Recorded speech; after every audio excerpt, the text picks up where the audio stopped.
లావణ్య పైన సంచలన వ్యాఖ్యలు చేస్తున్నారు రాజధాని తల్లిదండ్రులు. నా కొడుకు ఇల్లు పైన లావణ్య కన్నేసిందంటూ ఆరోపణలు చేస్తున్నారు. ఆ ఇంటికి లావణ్యకు సంబంధమే లేదంటున్నారు. ఇంట్లోకి రానివ్వకుండా చిత్రహింసలు పెట్టిందని చెప్తున్నారు. వృద్ధులైనటువంటి తమని బూతులు తిట్టిందని లావణ్య మాకు సంబంధమే లేదంటున్నారు తల్లిదండ్రులు. ప్రస్తుతం ఆర్టీవీకి అందుబాటులోకి వచ్చారు రాజధాని తండ్రి బసవరాజు గారు. తన తల్లి కూడా కొంత రాజ్యలక్ష్మి అనారోగ్య బారిన పడినట్టు తెలుస్తోంది. బసవరాజు గారు మనకు ఆన్లైన్ సిద్ధంగా ఉన్నారు. ఎస్ బసవరాజు గారు, గుడ్ ఆఫ్టర్నూన్ అండి. Sir good afternoon sir. నమస్తే సార్. రైట్, నమస్కారం. నా పేరు మనోజ్ అండి. నమస్తే. నమస్తే. రైట్, ఇక్కడ ఆరోగ్యం ఎలా ఉంది ఇప్పుడు ప్రస్తుతానికి? నాకు పర్వాలేదు, నా మిస్సెస్ హెల్త్ బాగాలేదు సార్. ఓకే, అంటే ఆ ఇన్సిడెంట్ తర్వాత ఆ రోజు మీరు ఆ ఇంట్లోకి వెళ్ళేందుకు ప్రయత్నం ఇక్కడికి ఇంటికి వచ్చిన తర్వాతే. ఓకే, ఇప్పుడు ఎలా ఉంది? మీ ఆవిడకి ఎలా ఉంది? ఉంది, ఇప్పుడు పడుకున్నారు. ఓకే, నైట్ అంతా నిద్ర లేదు. ఓకే, అంటే ఇంకా ఇదే ఇష్యూ కొనసాగుతోంది? ఇంకా ఇదే ఇష్యూ కొనసాగుతుంది sir. Okay sir, for the first time మీరు అందుబాటులోకి వచ్చారు. కొన్ని క్వశ్చన్స్ ఉన్నాయి సార్, డైరెక్ట్గా మిమ్మల్ని అడగాలనుకుంటున్నాను. బిఫోర్ దాట్ ఒకసారి ఆ రోజు ఏం జరిగింది చెప్తారా? ఆ రోజు ఆ ఇన్సిడెంట్ అని మీరు రాజ్ తరుణ్ విల్లా దగ్గరికి వెళ్ళిన నేపథ్యంలో రాజ్ తరుణ్ విల్లా అనాలా, లావణ్య విల్లా అనాలా, మీరే క్లారిటీ ఇవ్వండి దాని గురించి కూడా. ఆ రోజు ఏం జరిగింది అసలు? ఇది 1000% రాజ్ తరుణ్ విల్లా. ఓకే, రాజ్ తరుణ్ కష్టపడి మూడు 4 సినిమాలు చేసి ఆ సినిమాలకి రావాల్సిన రెమ్యూనరేషన్ తోటి ఇల్లు తీసుకున్నాడు. ఇది 1000% రాజ్ తరుణ్ విల్లా సార్. కాకపోతే మా అబ్బాయి ఇంటికి వద్దామని చెప్పి మేము వచ్చాం. ఓకే, వచ్చేటప్పుడు ఇంట్లోకి వద్దామని అనుకుంటే ఆ రోజు మీ అబ్బాయి ఎక్కడ లేడే? మీ అబ్బాయి ఎక్కడ లేడే? లావణ్య ఉంది, మీ అబ్బాయి ఎక్కడ ఉన్నాడు మరి? లావణ్య మా అబ్బాయి షూటింగ్ లో ఉన్నాడు సార్, బిజీగా ఉన్నాడు. ఓకే, షూటింగ్ లో ఆడాడులో ఉన్నాడు. వాడిని మామూలుగా మేము వచ్చాం అనమాట. అంటే మా ఇంటికి మాకేంటంటే బర్డెన్ ఎక్కువ అవుతుంది. ఇంట్లోంచి రాజధాని బయటకు వచ్చాక రాజధాని రెంటెడ్ హౌస్, మేము రెంటెడ్ హౌస్, ఈ ఎక్స్పెండిచర్ బర్డెన్, అతని తాలూకా సినిమాలు అవి కూడా ఇప్పుడు అంతంత మాత్రంగానే ఉంది. అతనికి ఎలాంటి ఇబ్బంది లేకుండా ఉంటే బెటర్. మనకి సొంత ఇల్లు ఉంది కదా, మన ఇంట్లో మనం ఉందాం అనుకునే ఉద్దేశంతో మేము వచ్చాం. వచ్చి ఇంట్లో ఉందాం, చూద్దాం. తర్వాత ఇల్లు కూడా ఎలా ఉందో ఏంటో తెలియదు. రకరకాల మాటలు వింటున్నాం, రకరకాలుగా ఏవో ఇక్కడ కార్యక్రమాలు జరుగుతున్నాయని చెప్పి వింటున్నాం. రాజ్ తరుణ్ ఇంట్లో ఇలాంటివి జరుగుతున్నాయనంటే ఆ బ్యాడ్ నేమ్ రాజ్ తరుణ్ మీద ప్రెషర్స్ వస్తున్నాయి. మాకు తెలుసు ప్రెషర్స్ వస్తున్నాయి. ఇదంతా చూసి ఏంటంటే మన ఇంటికి మనం వెళ్దాం అని చెప్పి బయలుదేరి మేము వచ్చాం సార్. వచ్చినప్పుడు రాగానే లోపల కూర్చున్నాం సోఫాలో. కూర్చున్నప్పుడు మాకు ఆ టైంలో ఏంటంటే ఇదంతా చూడగానే అసలే టెన్షన్తో ఉన్నాం. ఇవన్నీ చూడగానే ఏంటి ఈ ఇల్లు వాతావరణం ఇవన్నీ మన ఇంట్లో మనం ఉండాల్సింది, మనకేంటి పరిస్థితి, మనకి పరిస్థితి రావడం ఏంటి, ఇలా రకరకాలుగా ఆలోచించేసి అసలే హెల్త్లు బాగాలేదేమో సోఫాలు అలా కుప్పకూలిపోయాం. ఫస్ట్ 5 minutes మాకు ఆల్మోస్ట్ అన్కాన్షియస్ అనుకోవట్లేదు కానీ ఆల్మోస్ట్ ఆ టైప్ లో అయిపోయాం. తర్వాత మాకు ఎప్పుడు మళ్ళీ అలర్ట్ అయ్యామంటే లావణ్య వచ్చి ఈ సామాన్లు అన్ని కూడా బయటకు విసిరేసాం. మా ఇంట్లో మా సామాన్లు, సూట్ కేసు, ఇవన్నీ బ్యాగులు అవి బయటకు విసిరేసి మమ్మల్ని కూడా బయటకు వెళ్ళిపోమని. అంటే ఫిజికల్ గా హ్యాండిల్ చేయలేదు కానీ ఆల్మోస్ట్ అంత పరిస్థితి అయింది. అప్పుడు మేము బయటకు వచ్చాం, సామాన్లు అన్ని బయట ఉన్నాయి. ఆ సెక్యూరిటీ తోటి ఏమో ఈ సామాన్ తీసుకెళ్లి కమ్యూనిటీ గేట్ అవతల ఇస్త్రీమని చెప్పింది. అంటే బసవరాజు గారు ఆ రోజు అక్కడికి వెళ్ళింది, మీరు ఆ ఇంట్లోకి వెళ్ళాలనుకున్నారు. ఓకే, మీరు మీ సత్యమని అంటే మీ ఇద్దరు మాత్రమే వెళ్ళారా? మీ కొడుకు సంబంధించిన ప్రాపర్టీ కాబట్టి ఇంకెవరితో వెళ్ళారా? చాలా మంది మీతో పాటు ఇక్కడ వచ్చినట్టు కనబడుతుంది. చాలా మంది అంటే మాకు హెల్ప్ చేయడానికి కేర్ టేకర్స్ అని తీసుకెళ్ళాం సార్. నాకు హెల్ప్ చేయాలి, నేను వెళ్ళాను, నా మిస్సెస్ హెల్త్ బాగాలేదు, కొంచెం హెల్ప్ తీసుకోవడానికి ఇంట్లో కూడా హెల్పర్స్ ఉంటారు, కేర్ టేకర్స్. అలాగే వాళ్ళని తీసుకొచ్చాను. మీతో పాటు ఆ రోజు అక్కడికి వచ్చింది ఎవరు? లేడీస్ అండి, కేర్ టేకర్స్. ఓకే, ఎవరు? వాళ్ళ పేర్లు చెప్తారా మీరు? పేర్లు కరెక్ట్ గా అంటే రెగ్యులర్ గా మీతో పాటు మీ కేర్ టేకర్ గా ఉన్న వాళ్ళే కానీ ఎవరు అన్నోటిస్డ్ పర్సన్స్ ఎవరైతే రాలేదు మీ డైరెక్షన్ అయితే ఎవరు రాలేదు ఇంకా అక్కడికి? అవునవును సార్, బయట వాళ్ళు ఎవరు రాలేదు. ఓకే, వాళ్ళ అమ్మ అని పని చేయించుకోవడం చెప్తే పేర్లు అవి పెద్దగా నాకు గుర్తుండలేదు. ఓకే, డైరెక్ట్గా వెళ్ళి అడిగారా? ఇప్పుడు నేను నా ఇంట్లో ఉంటాను, ఇక్కడ నుంచి మీరు ఎవరు అని క్వశ్చన్ చేశారా మీరు? అసలు ఏం లేదు, వెళ్ళగానే ఆ సోఫాలో కూర్చున్నాం. లోపల ఫస్ట్ ఎంట్రన్స్ రూమ్ లో సోఫాలో కూర్చున్నాం. కూర్చొని చెప్పాను కదా, ఒక కొంతసేపు మాకు ఉద్వేగంలో ఫీల్ అయ్యి అసలు ఏంటి అన్నది ఒక మూడ్లోకి వెళ్ళిపోయాం. బ్లాంక్ మైండ్ అయిపోయింది. తర్వాత 5 minutes తర్వాత మాకు అలర్ట్ అయింది. చెప్పినట్టు లావణ్య వచ్చి ఈ సామాన్లన్నీ బయట ఇసిరేస్తుంది. ఇంకా మీరు ఫస్ట్ వెళ్ళగానే డోర్ నాక్ చేయడం లేదంటే బెల్ రింగ్ చేయడం చేసి ఉంటారు.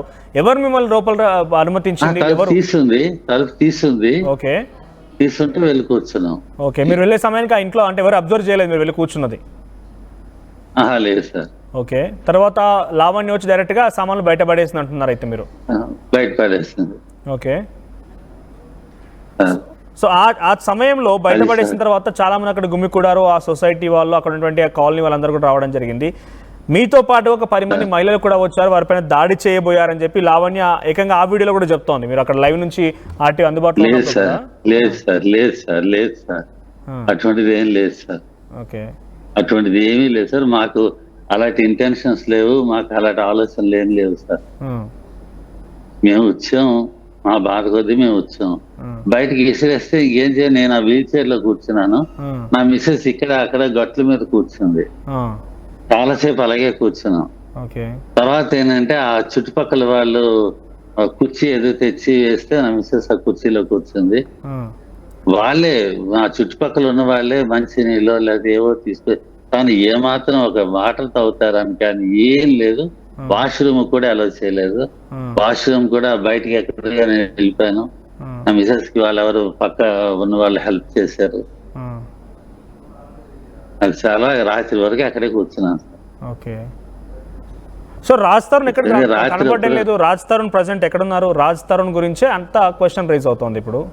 అంటే మిమ్మల్ని ఏకంగా పేరెంట్స్ ని బాధించి బయట కూర్చోబెట్టి దాదాపుగా మీ పైన దాడి చేయబోయిందని మీరు అంటున్నారు కాబట్టి, తల్లిదండ్రుల పైన ఇంత స్థాయిలో ఒక వ్యక్తి దాడి చేసేంత వరకు వచ్చిందని అంటే రాజ్ తరుణ్ పట్టింపు లేదనా? రాజ్ తరుణ్ ఎందుకు రావడం లేదు? అతను షూటింగ్ లో ఉన్నాడు సార్. ఆ షెడ్యూల్స్ అవి ఉంటాయి, ఒకవేళ బ్రేక్ చేసుకుని వస్తే మొత్తం డిస్టర్బ్ అవుతుంది అని అతను బిజీలో హడావిడిలో అతను ఉన్నాడు.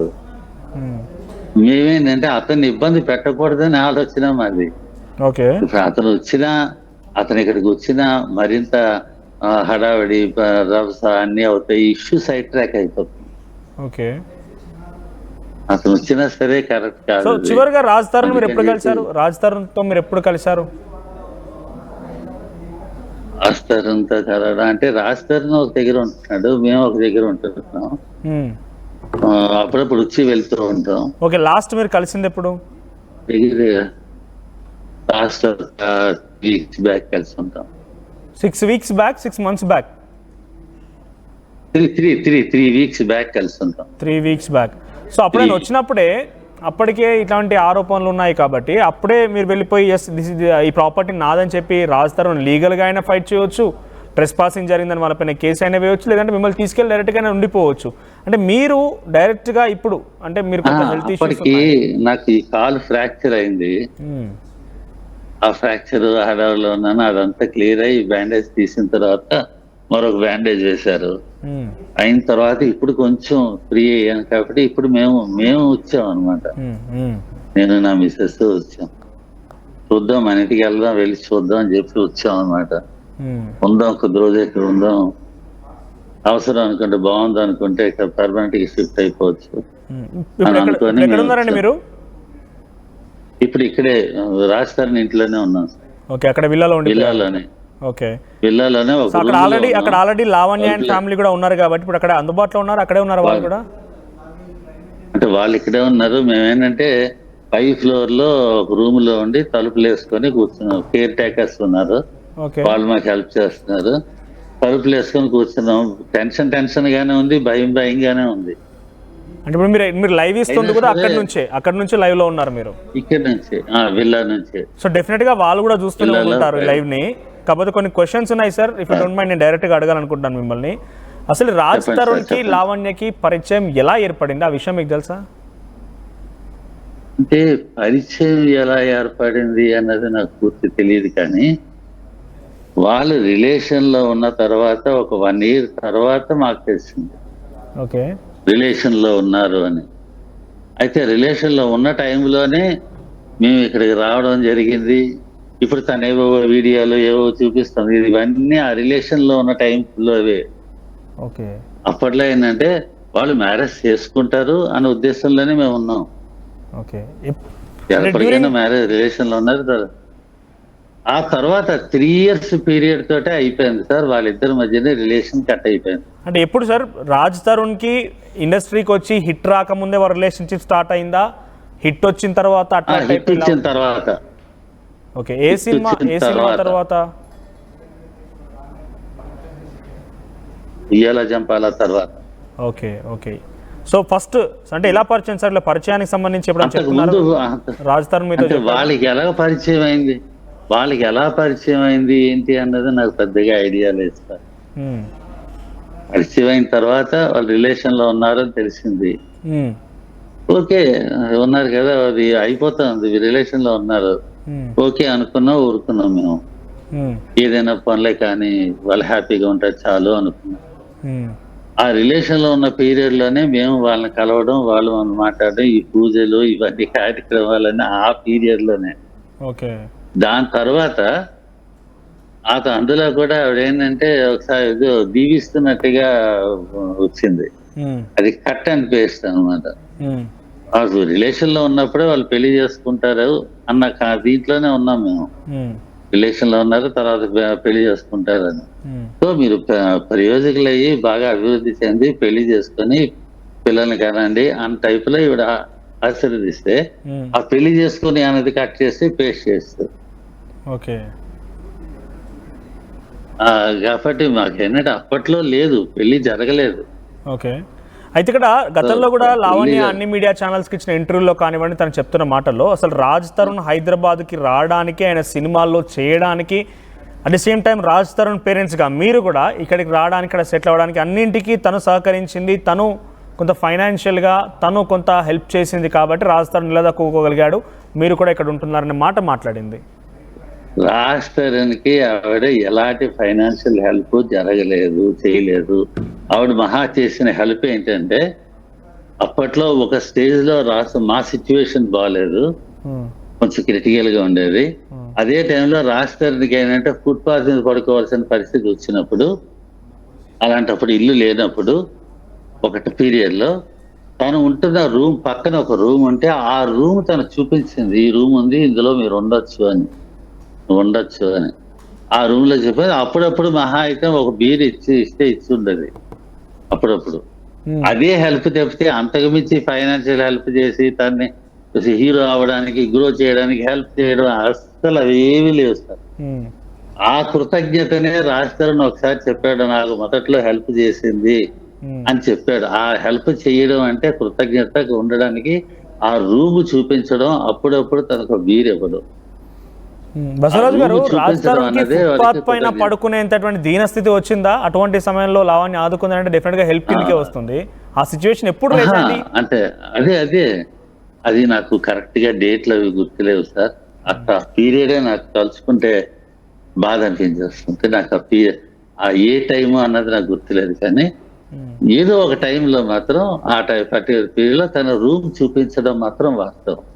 ఇగో మా రూమ్ పక్కనే ఒక రూమ్ ఉంది, ఆ రూమ్ లో నువ్వు ఉండొచ్చు అని చెప్పి చూపించడం మాత్రం వాస్తవం. అదే హెల్ప్ సార్. ఆ కృతజ్ఞతని అదే కృతజ్ఞతగా మనసులో పెట్టుకొని రాజ్ తరుణ్ ఫీల్ అయ్యాడు. అంతే తప్పితే తనేమి రాజ్ తరుణ్కి ఏం ఫైనాన్షియల్ హెల్ప్ కానీ ఏ హెల్ప్ లేదు, మాకు ఏ హెల్ప్ కాదు. మాకు అసలు ఫైనాన్షియల్ హెల్ప్ అటు నుంచి వచ్చుంటే అప్పుడు మేము హ్యాపీగా రాయల్గా ఉండేవాళ్ళం. ఏదో వైజాగ్ లో బితికి మూలు ఉండేవాళ్ళం. ఇటు నుంచి ఇటు హెల్ప్ లేకుండా, ఏమి లేకుండా ఇక్కడ రావడానికి కూడా అవకాశం ఉండేది కాదు మాకు. ఈ సంవత్సరానికో 2 సంవత్సరాలకో ఒకసారి వచ్చి రాష్ట్రంతో మాట్లాడే అవకాశం కూడా ఉండేది కాదు. వాడు మొహం చూసుకొని 3 రోజులు ఉందాం అనుకున్నాను, 2 రోజులకే బయలుదేరి వెళ్ళిపోయేవాళ్ళు. అంత ఆర్డ్ సిచ్యువేషన్స్, పరిస్థితులు ఉండేవి. అదే రాజ్ తరుణ్ ఇక్కడ ఉండేది ఇండస్ట్రీలో కూడా నిలదొక్కున్నాడన్నా, పరిచయాలు అయ్యాయన్నా, కొంత తన సహకారం కూడా ఉంది అని లావణ్య చెప్తోంది. ఏమి లేదండి, ఏమి లేదు.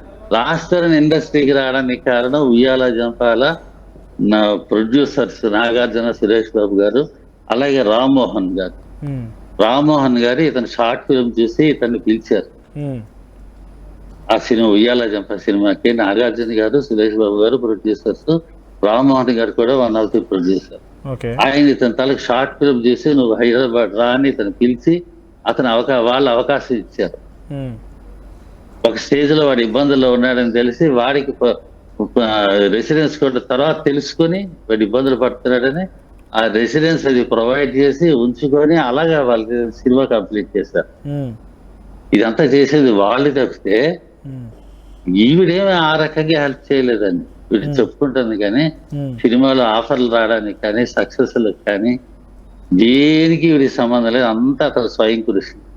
ఉమ్, ఆ నాగార్జున గారు, సురేష్ బాబు గారు, రామ్మోహన్ గారు వాళ్ళ భిక్ష, వాళ్ళ దయ ఉమ్. వల్ల వచ్చారు తప్పితే ఇంకేమీ లేదు. తన ప్రమేయం ఏం కాదు. రైట్. లావణ్య ఏం చెప్తుందనంటే, మేము 14 ఏళ్ళు కలిసే ఉన్నాము, పెళ్లి కూడా చేసుకున్నానని చెప్పింది, కానీ ఇక్కడ ఆధారాలు చూపించలేకపోయింది. సో పెళ్లి కూడా చేసుకున్నాము, నాకు అబార్షన్ కూడా చేయించాడు అని చెప్తోంది. సో మీకు తెలిసి వారు ఎంతకాలంగా ఈ రిలేషన్షిప్లో ఉన్నారు, కలిసి ఎన్ని రోజులుగా వాళ్ళు జీవించారు? వాళ్ళు కలిసి 3 సంవత్సరాల కంటే లేదు సార్. 3 సంవత్సరాల తర్వాత తన యాక్టివిటీస్, ఈ abnormal activities, odd activities start అయిపోయాయి. తను ఎవరితో ఏదో మూవ్ అయిపోతుంది. ఆ తర్వాత ఏంటంటే ఇద్దరి మధ్య రిలేషన్ కట్ అయిపోయింది. ఒక దగ్గర ఒక ఇంట్లో, అంటే ఇదేంటంటే villa sir, triplex villa. Triplex villa. ఈ విల్లాలో ఒక పై పోర్షన్ పైన టాప్ లో రాస్తారు ఉండేవాడు, ఆ కింద ఈవిడ ఉండేది. ఈవిడ యాక్టివిటీస్ ఈవిడ చేసుకుంటుండేది. ఈవిడ హడావిడలు, ఈవిడ కార్యక్రమాలు ఇవన్నీ నేను ఇంకా ఎక్కువ నేను చెప్పకూడదు, జరుగుతూ ఉండేవి. ఇతను మట్టి ఇతను పైన ఉండేవాడు. స్టార్టింగ్ నుంచి ఇదే జరిగిందా? విల్లా కంటే ముందు కూడా కలిసే ఉన్నారు? విల్లా కంటే ముందు కూడా కలిసే ఉన్నారు? విల్లా కంటే ముందే. విల్లా రీసెంట్ గా సార్ 2021 అనుకుంటా. ఓకే, 21 అనుకుంటా. ఓకే. విల్లాకి ఈ మధ్య వచ్చారు, అంతకు ముందే కలిసి ఉన్నారు. ఓకే. సో మీ యాక్సెప్టెన్స్ ఉంది, మీకు ఐడియా ఉంది, వాళ్ళు కలిసిన విషయం మీకు ఐడియా మీ దృష్టిలో ఉంది? వాళ్ళు రిలేషన్ లో ఉన్న 1 year తర్వాత మాకు తెలుసు. ఓకే. అయితే ఆ 1 year కూడా బహుశా వాళ్ళు కలిసి ఉండే అవకాశం ఉంది, మీకు తెలుసు కాబట్టి ఆ 1 year కూడా వాళ్ళు కలిసి ఉండే అవకాశం ఉంది. 1 year, ఆ తర్వాత 2 years, టోటల్ గా 3 years వరకు వాళ్ళు కలిసి ఉన్నారు. ఎందుకంటే ఆ 3 years పీరియడ్ లోనే మేము ఇక్కడికి రావడం జరిగింది, వాళ్ళని కలవడం జరిగింది. ఇప్పుడు పూజలు కార్యక్రమాలు ఇవన్నీ ఏమైనా జరిగాయి అంటే ఆ 3 years పీరియడ్ లోనే. ఓకే. ఎలా ఉండేది తను మొదటగా మీకు పరిచయం అయినప్పుడు? రాజ్ తరుణ్ రిలేషన్షిప్లో ఉన్నాడు, రాజ్ తరుణ్ తర్వాత మ్యారేజ్ లాంటిది చేసుకుంటారని మీరే దీవించారని కూడా చెప్తున్నప్పుడు, సో లావణ్య బిహేవియర్ ఎలా ఉండేది? అంటే ఏం సార్ మళ్ళీ? రాజ్ తరుణ్ వాళ్ళిద్దరు కలిసి ఉంటున్న విషయం 1 year తర్వాత మీకు తెలిసింది, వాళ్ళు ఒక 3 years ఉన్నారని మీరే చెప్తున్నారు కాబట్టి కలిసే ఉన్నారని. సో తన బిహేవియర్ ఎలా ఉండేది? లావణ్య బిహేవియర్ ఎలా ఉండేది? మిమ్మల్ని మంచిగా రిసీవ్ చేసుకునేదా? కలిసి అంటే మూడ్ స్వింగ్. ఆ పీరియడ్ లో అంటే పూర్తిగా చెడ్డది అని చెప్పలేం, నెగిటివ్ గా ఉందని చెప్పలేం, పాజిటివ్ గా ఉందని చెప్పలేం. మాకు ఫ్రీనెస్ అయితే ఉండేది కాదు, కానీ మూడ్ స్వింగ్ అనమాట. తన బిహేవియర్ ఎలా ఉంటుందో ఎప్పుడు ఎలా ఉంటుందో తెలియదు. కాకపోతే అప్పట్లో మాకేంటంటే మనుషులు తక్కువ ఒక్కొక్కరు ఉంటాయిలే పర్వాలేదులే అనుకునేవాళ్ళు. ఆ తర్వాత నుంచి స్టార్ట్ అయింది మాకు తిట్లు, బూతులు, రఫ్ గా మాట్లాడాలు, బండ బూతులు తిట్టడాలు. సో వీళ్ళిద్దరు కలిసి ఉంది తర్వాత లావణ్య ఇంట్లోనా లేకుంటే ఇద్దరు కలిసి రెంట్ తీసుకొని ఉన్నారా? ఇద్దరు వాళ్ళ పేరెంట్స్ కూడా చెప్తున్నారు మేము కూడా వెళ్ళే వాళ్ళం, పూజలకు కలిసే వాళ్ళం అని చెప్పి. బిహేవియర్లో కూడా మీరు మూడ్ స్వింగ్ అంటున్నారు. రాజ్ తరుణ్ కూడా మీరు చెప్తున్నట్టుగా పెళ్లి చేసుకుందామనే ఉద్దేశంతోనే తనని ప్రేమించాడు, 3 సంవత్సరాలు కలిసి ఉన్నారు, అంతేనా? 3 సంవత్సరాలు కలిసి ఉన్నారు. ఆ టైంలో పెళ్లి చేసుకుందామని ఆలోచన రాజ్ తరుణ్కి ఉండేది. బయటికి తనకి ప్రామిస్ చేయలేదు, కానీ తనకి బయటికి నేను చేసుకుంటానని ప్రామిస్ చేయలేదు ఇప్పుడు, కానీ తన మనసులో ఆలోచన ఉండేది. మాకు కూడా చేసుకుంటే బాగుంటుంది పని, ఐదు కలిసినారు కదా చేసుకుంటే బెటరు అన్న ఆలోచనలో మేము ఉండేవాళ్ళం. రాష్ట్రాన్ని ఎప్పుడు ప్రామిస్ మాత్రం చేయలేదు సార్, ఇది కన్ఫర్మ్. మనకి నేను పెళ్లి 3 years గా కలిసి ఉంటున్నాడు, ప్రామిస్ చేయాల్సిన పని లేదు. అంటే ఇంటెన్షన్ తో ఉన్నారు కాబట్టి కలిసి ఉన్నారు. అక్కడ స్పెషల్ గా ప్రామిస్ చేయడం లాంటిది అంటూ ఏమి ఉండకపోవచ్చు. సరే, ఆ 3 years లో మీకు తన బిహేవియర్ లో ఏం చేంజ్ కనిపించింది? స్టార్టింగ్ లో ఉన్నప్పుడు కానివ్వండి, ఇలా కానివ్వండి. ముఖ్యంగా మీ అబ్బాయి అప్పుడప్పుడు ఇండస్ట్రీకి వస్తున్నాడు, చాలా కష్టపడి వచ్చాడు. మీరు చెప్తున్న ప్రకారంగా he is inspiration to many of the people. అంటే ఎవరు కొత్తగా రావాలనుకున్న వారికి చాలా ఇన్స్పిరేషన్ కూడా. రాజ్ తరుణ్ అనే వ్యక్తి is not a joke. So అటువంటి వ్యక్తి అప్పుడే కెరీర్ స్టార్టింగ్ లో ఇటువంటి ఒక అమ్మాయితో రిలేషన్షిప్, మీరు పెళ్లి అంటూ దీవించడము, తెలియని ఒక అమ్మాయికి ఇంట్లోకి వెళ్ళి పూజలు చేయడము ఎప్పుడు తప్పు అనిపించలేదా? అది రాజ్ తరుణ్కే కానివ్వండి, మీకే కానివ్వండి.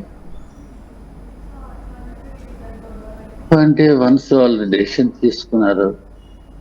తీసుకున్న తర్వాత మాకు తెలిసింది. ఇప్పుడు మేము వెళ్ళి వద్దు పనికి రాదు అని విడదీయలేం కదా. ముందే మాకు తెలుసుంటే మేము సజెస్ట్ చేసి ఉండొచ్చు, వద్దమ్మా ఎందుకు ఇలాంటివన్నీ అని. ఆల్రెడీ డెసిషన్ తీసుకున్నారు, రిలేషన్ లో కలిసి ఉంటున్నారు. కలిసి ఉంటున్న తర్వాత 1 year తర్వాత మాకు తెలిసింది. తెలిసిన తర్వాత చర్చ్ పనికి రాదు అని మేము గొడవ పెట్టలేం కదా. గొడవ పెట్టి రాద్ధాంతం చేస్తే అది న్యూసెన్స్ అవుతుంది, దానివల్ల ప్రయోజనం లేదు. మనం ఏదో డెసిషన్ తీసుకున్నారు, కానీ వాళ్ళు హ్యాపీగా ఉంటే చాలు, పని మంచిగా ఉంటే చాలు, వాడి కెరీర్ బాగుంటే చాలు, వాడి కెరీర్కి అమ్మాయి సహకరిస్తే చాలు, ఇలాగ ఆలోచించేవాళ్ళు. ఓకే, సో అంటే ఇక్కడ ఇన్ బిట్వీన్ బసవరాజు గారు, ఇన్ బిట్వీన్ గా మీకు తెలిసింది 1 year తర్వాత, వాళ్ళు 1 year కంటే ముందు నుంచి కూడా కలిసి ఉండే అవకాశం ఉంది. సో 3 years మీకు తెలిసినప్పటి నుంచి కలిసే ఉన్నారు, మీరు పూజల పురస్కారాలకు వెళ్ళేది, అంతా బాగానే ఉండేది. మేము విడదీయలేము కాబట్టి విడదీయలేకపోయాం. పూజలకి పునస్కారాల కంటే ఆ మహా 3 years పీరియడ్ లో ఒకసారి వెళ్ళి ఉంటాం, ఒకసారి 2 సార్లు వెళ్ళి. అంటే ఎక్కువ తరచూ వెళ్ళి రావడం అదేం లేదు సార్. ఆ 2 years పీరియడ్ లో కూడా మేము 1 or 2 times వెళ్ళి ఉంటాం. ఆ తర్వాత 3 years అయిపోయిన తర్వాత ఇంకా మాకు అక్కడ యాక్సెస్ పోయింది, పూర్తిగా పోయింది. ఓకే, సో తనకి అబార్షన్ కూడా అయిందంట మీ అబ్బాయి వల్ల, అబార్షన్ చేయించాడు అంటుంది.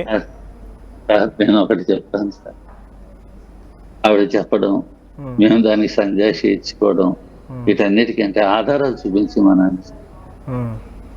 తన అలిగేషన్స్ చెప్తుంటుంది, పెళ్లి అయింది అంటుంది, ఆధారాలు లేవు, ఏమైనా ఉంటే కోర్టు అంటుంది. కాదండి, ఇప్పుడు ఒక జనరల్ గా ఆలోచిద్దాం. మీరు వయసు రీత్యా చాలా పెద్దవాళ్ళు. నేను ఏమంటున్నానంటే, మీకు తెలియకుండా 1 ఏడాది, మీకు తెలిసిన తర్వాత 3 ఏళ్ళు, 2 కలిసే ఉన్నారు, 4 ఏళ్ల పాటు కలిసే ఉన్నారు. అక్కడ ఏం జరిగింది అనేది మీకు పూర్తిగా తెలియదు, చూసేటువంటి వారికి పూర్తిగా తెలియదు. కనీసం కన్న కొడుకుగా మీకైనా రాజ్ తరుణ్ కొన్ని విషయాలు చెప్పే ఉంటాడు కదా, ఆ విషయాల నుంచి నేను అడుగుతున్నాను. ఈ 4 ఏళ్ల పాటుగా తనకు ఏ ఉద్దేశం లేకపోతే రాజ్ తరుణ్ 3 years సరే 3 years గా ఏ ఉద్దేశం లేకపోతే రాజ్ తరుణ్ తనతో ఎందుకు కలిసి ఉన్నట్టు? తను చెప్పేటువంటి మాటల్లో ఇప్పుడు అబార్షన్ తాలూకు ప్రూఫ్స్ కావాలంటే డెఫినెట్గా అప్పుడే బయటపడేవాడు, బయట పెడితే చాలా ఇష్యూస్ అయ్యేదేమో. చాలా వరకు రాజ్ తరుణ్కి ఏ ఇబ్బంది కలగకూడదని నేను గోప్యంగా ఉంచానని చెప్పి ఇప్పుడు చెప్తుంది ఆమె. సో కొన్ని సందర్భాల్లో మనం నిజంగా ఈ టైం పీరియడ్ చూసినా, కలిసి ఉన్నారనే విధానం చూసినా, పెళ్లి చేసుకునే ఆలోచన చూసినా కూడా నిజమేమో అనిపిస్తోంది. అది కాదనడానికి మీరు ఏమైనా క్లారిటీ ఇస్తారా? కలిసి ఉండడం, రిలేషన్ లో ఉండడం వాస్తవం, కానీ పెళ్లి జరగలేదు, అబార్షన్ జరగలేదు, అబార్షన్ కూడా జరగలేదు. తర్వాత మాకు తెలిసింది, అంతకు ముందే చాలా మందితో కాంటాక్ట్స్ ఉండేవి అన్న విషయం కూడా మాకు తెలిసింది. అది కన్ఫామ్ గా నేను చెప్పలేను. అది సో ఇప్పటిదాకా వచ్చినాక ఇంకా ఏం కాంటాక్ట్స్ ఏంటి? ఎవరితో కాంటాక్ట్ లో ఉండేది లావణ్య? చాలా మంది కాంటాక్ట్స్ ఉండేవి అని అంటే సార్, మీరు ఈ వీడియోలు, ఈ మధ్యన ఆడియోలు చాలా వస్తున్నాయి కదా సార్.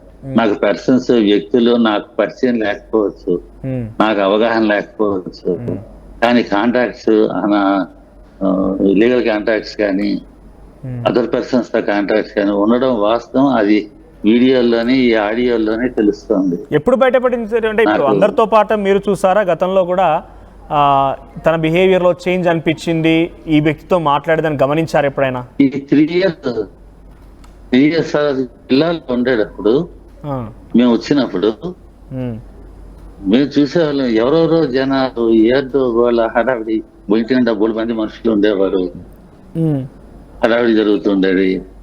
ఆహా, అది మేము గమనించాం. ఉమ్, వాళ్ళు ఎవరు ఏంటి అన్నది మాకు తెలియదు, ఉమ్, కానీ ఉండేవారు, హడావిడి జరుగుతుండేది. రాజస్థాన్ కూడా బాధపడుతుండేవాడు. ఉమ్, తన మీద అగ్రెషన్, తన ఏదో పీస్ఫుల్ గా షూటింగ్ చేసుకొని వస్తే తన మీద అగ్రెసివ్ నేచర్ తో తనని అటాక్ చేయడం, ఉమ్. రాజస్థాన్ మీద తన మెమోటోస్ చేయడం, రోజు పెద్ద రభస గోల కేకలు ఇంట్లో ఉండేది. ఎవరు వాళ్ళు వచ్చేవారు అంతా? ఎవరు ఎక్కడి నుంచి వచ్చేవారు వాళ్ళంతా? ఎవరు ఏం చేస్తుండేవారు? అది నాకు తెలియదు సార్.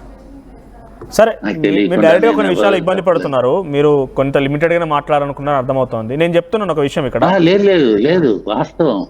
నాకు వాళ్ళు ఎవరో సరే, తెలియదు, పేర్లు తెలియదు, తెలియకుండా పోనీ నేను అక్కడ ఏం చేసేవారు? మీకు ఎటువంటి విషయాలు రాస్తారని చెప్పుకునేవాడు, ఏమని బాధపడేవాడు చెప్పండి. రాస్తారని చెప్పడం ఏంటంటే, నాకు తెలియదు. రాస్తారని కొన్ని సందర్భాల్లో మాకు చెప్పాడు. ఎక్కువ మాట్లాడడం కానీ, ఎక్కువ షేర్ చేసుకోవడం కానీ రాస్తారు చేయడు. అతనిలో ఉన్న వీక్ పాయింట్ అది. ఓకే. అది ఎంత మదన బాధపడుతుంటాడు. మరీ పీక్ స్టేజ్ వస్తే కానీ షేర్ చేస్తాడు. ఓకే. అలా 1 or 2 సందర్భాల్లో మనకు చెప్పడం ఏంటంటే, నేను భరించలేకపోతున్నాను, ఎవరెవరు వస్తున్నారు, ఏదో గోల అవుతుంది.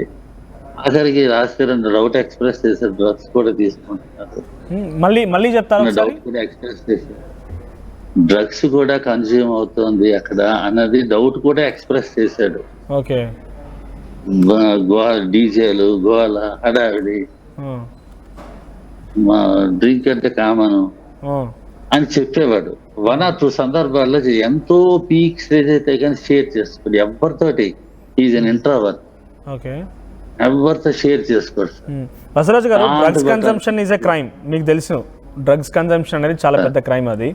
సో మనం అటువంటి విషయాల్లో, ఆయన ఒక స్టార్ సెలబ్రిటీగా ఉన్నారు, ఇప్పుడు చాలా కింది స్థాయి నుంచి వచ్చారు.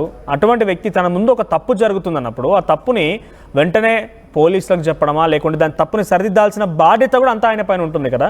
సో 3 ఏళ్ల పాటుగా కలిసి ఉన్నప్పుడు తల్లిదండ్రులకు చెప్పుకోలేదు, ఏ రోజు చట్టాన్ని ఆశ్రయించలేదు. తప్పు జరుగుతుంది, అది ఎవరైనా కానివ్వండి, అది లావణ్య అయినా ఇంకెవరైనా ఏదైనా తప్పు జరిగిందన్నప్పుడు దానికి డెఫినెట్గా ఆయన ఎక్స్ప్రెస్ చేయాల్సిందే. బికాజ్ ఆయన సొసైటీలో చాలా పెద్ద బాధ్యత ఉంది, ఒక సెలబ్రిటీగా కూడా ఉన్నారు కాబట్టి. ఏ రోజు కూడా ఆయన కంప్లైంట్ చేసిన దాఖలాలు లేవు ఇప్పటివరకు.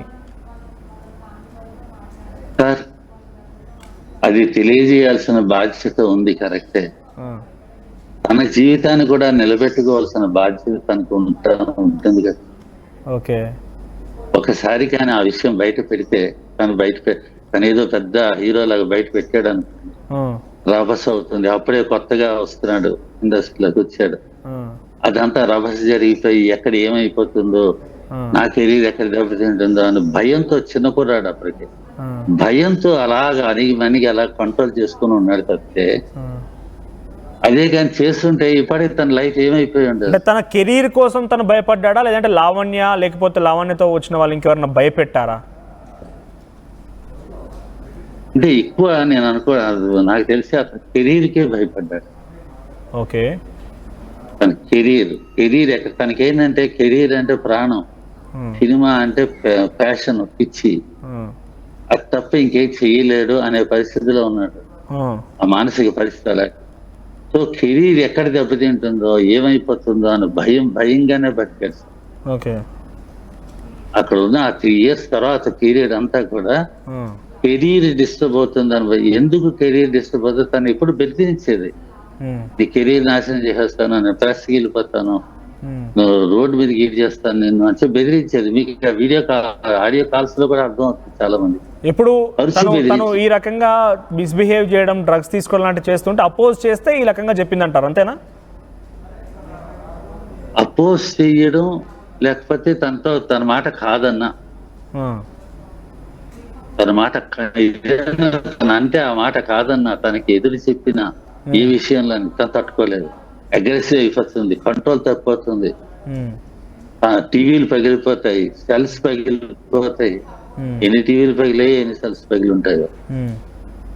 అగ్రెసివ్ సామాన్లు పగిలిపోతాయి. కానీ ఇక్కడ ఒక విషయం కూడా నేను గుర్తు చేయాలనుకుంటున్నాను బసవరాజు గారు. ఇప్పుడు చాలా మంది అమ్మాయిలు కానివ్వండి, అబ్బాయిలు కానివ్వండి, లావణ్య చేత బాధించబడ్డా మేము అంతా బాధితులమని వస్తున్నారు.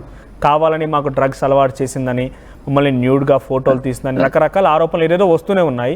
ఇప్పుడు రాజ్ తరుణ్ తన కెరీర్ గురించి ఆలోచించాడు, కానీ తను ఒక అమ్మాయితో రిలేషన్షిప్లో ఉన్న అమ్మాయి, ఆ అమ్మాయితో 3 ఏళ్ల పాటు కలిసి ఉన్న ఆ రాజ్ తరుణ్ తన చేత ఇంతమంది బాధితులు జరుగుతారని ఎప్పుడు గ్రహణించలేదా? అంటే తన చేత ఇంతమంది బాధితులు ఉన్నారు, తన కెరీర్ కోసం మాత్రం రాజ్ తరుణ్ ఆలోచించాడు కానీ పక్కన వాళ్ళ గురించి ఆలోచించలేదు అనే క్వశ్చన్ డౌట్ రైజ్ అయింది అనుకోండి, ఏం చెప్తారు? అంటే ఒకటి సార్ అతనికి తన సినిమాలు షూటింగ్ చేసుకోవడం, ఇంటికి వచ్చేయడం, కథలు రాసుకోవడం, లేకపోతే స్టోరీ డిస్కషన్స్ లో కూర్చోవడం, ఇవే తప్పితే ఇంకేది దృష్టి పెట్టేవాడు కాదు దేని మీద. అతనికి ఇంటర్నల్ గా ఇన్ని హడావిళ్ళు జరుగుతున్నాయని చెప్పి అతనికి ఇవన్నీ అతని నోటీస్ లో ఉన్నవి కాదు. తను సఫరింగ్, తను బాధపడుతున్నది, తను జరుగుతున్న తనకి హడ్డీలు, అదే తప్పితే ఈ విషయాలు ఇంటర్నల్ గా ఇన్ని జరుగుతున్నాయి లోపల తెలుసుంటే తనతో రిలేషన్ పెట్టుకోడు కదా. అంటే మీరు అబ్బాయి కాబట్టి మరీ రాజ్ తరుణ్ అమాయకుడు అని చెప్తున్నారు కావచ్చు. సరే, మీ ప్రేమ లేదంటే మీ ఆప్యాయత ఏదైనా కానివ్వండి,